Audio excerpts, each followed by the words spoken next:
Selamat pagi, bismillahirrahmanirrahim. Assalamualaikum warahmatullahi wabarakatuh. Perkenalkan, aku Rinto, di sini sebagai petani kopi Arabica Kaliangkrik sekaligus pelaku pasca panen yang ada di Dusun Pengkol, Desa Ngawonggo, Kecamatan Kaliangkrik, Kabupaten Magelang. Di Kaliangkrik pada umumnya sebenarnya adalah petani sayur dan khususnya di Dusun Pengkol 10 tahun ke belakang itu mata pencaharian utama atau pendapatan utama itu berasal dari pertanian tembakau.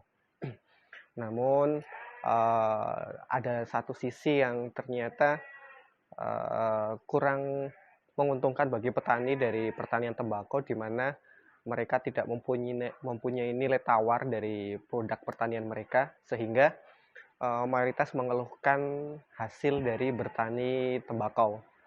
Karena itu, dengan beragam jenis problematika yang terjadi di lapangan, petani mulai berpikir bagaimana untuk bertani namun mereka juga mempunyai nilai tawar yang sesuai. Sehingga pada tahun 2012 mereka mulai berpikir bagaimana untuk melakukan penambahan tanaman selain tanaman tembakau, dan akhirnya didapatkan tanaman kopi. Dari latar belakang yang berawal dari petani tembakau, akhirnya beralih ke kopi. Di sini masih diberlakukan tumpang sari. Kalau awal penanamannya cukup luas, hampir 100 hektar, namun masih tumpang sari. Dari 100 hektar yang ditanam tahun 2012, yang benar-benar produktif dan dirawat itu potensi yang sudah produktif sekarang di angka 20 hektar. Tanaman kopi cukup menyenangkan dibandingkan tanaman-tanaman lain. Ini termasuk tanaman yang mudah untuk dirawat. Perawatannya cukup fleksibel, tidak membutuhkan waktu yang intens, dan bisa produktif untuk jangka panjang. Dia bisa produktif selama terawat tuh kurang lebih 30-an tahun. Jadi cukup mudah untuk merawat kopi, namun petani harus paham karena kualitas kopi itu memang ditentukan dari budidayanya, bagaimana sinar matahari, bagaimana tanaman penaung di sekitarnya, dan juga pemangkasan rutin. Selain itu, pemberian pupuk juga tidak begitu intens. Mereka hanya lebih banyak pupuk organik yang kebutuhan nitrogen dan lainnya cukup. Sehingga sebenarnya untuk para petani, tanaman kopi itu termasuk yang sangat mudah untuk dirawat. Kualitas kopi itu ditentukan oleh beberapa hal, dan yang dominan itu ternyata di hulu.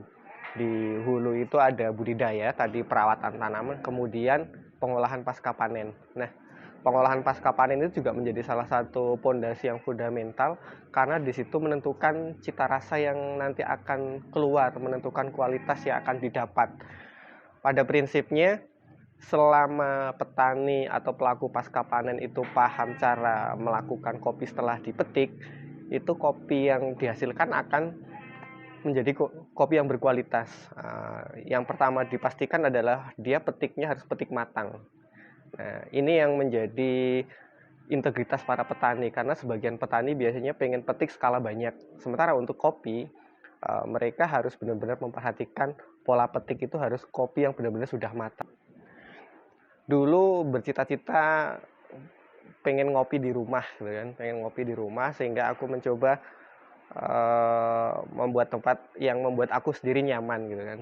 Namun pelan-pelan beberapa teman itu tertarik untuk ikut ngopi di rumah, sehingga beberapa alat kita tambahkan. Pada prinsipnya tempat ini kami siapkan agar menjadi ruang untuk diskusi bagi orang yang menikmati kopi atau orang yang tertarik dengan kopi, atau mungkin tidak keduanya, tapi dia ada interest ingin mengetahui tentang kopi, gitu. Jadi ruang ini lebih kepada tempat diskusi untuk membahas kopi, gitu kan.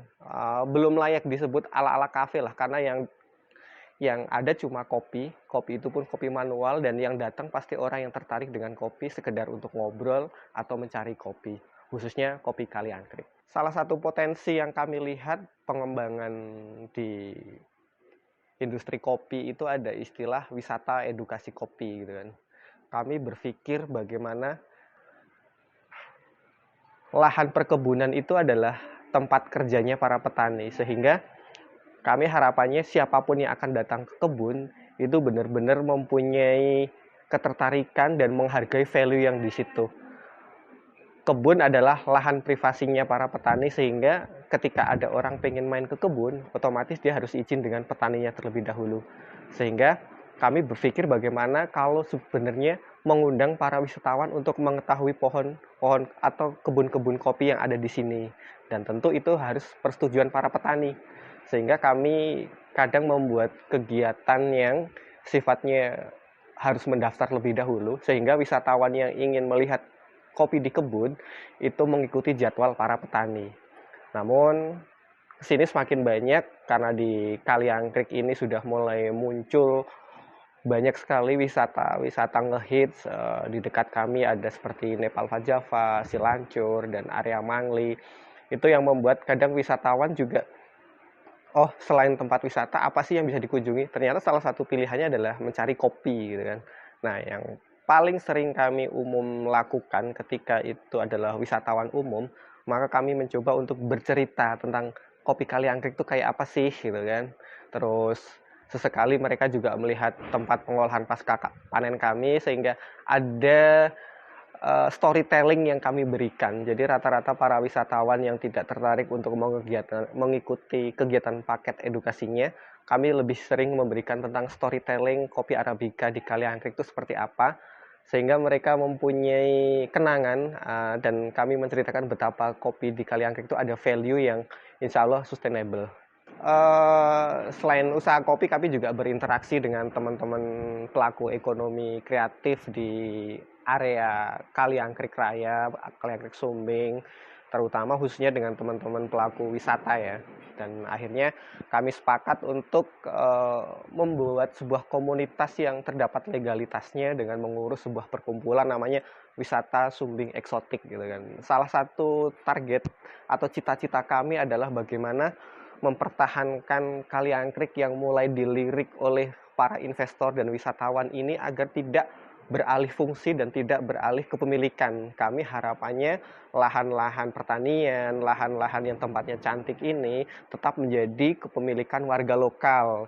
Seandainya ada investor yang datang pun itu untuk membantu pengembangan dan saling berbagi hasil keuntungan. Sehingga salah satu cita-cita wisata eksotik Sumbing atau Sumbing Eksotik ini adalah bagaimana secara umum Kaliangkrik ataupun lereng Sumbing di selatan ini mampu berdaya mengoptimalkan potensi lokal, SDM lokal, go public, namun juga terbuka untuk bekerja sama dengan orang-orang umum, sehingga Kaliangkrik lebih dikenal lagi tapi masyarakat tetap menjadi tuan rumah di tanahnya sendiri.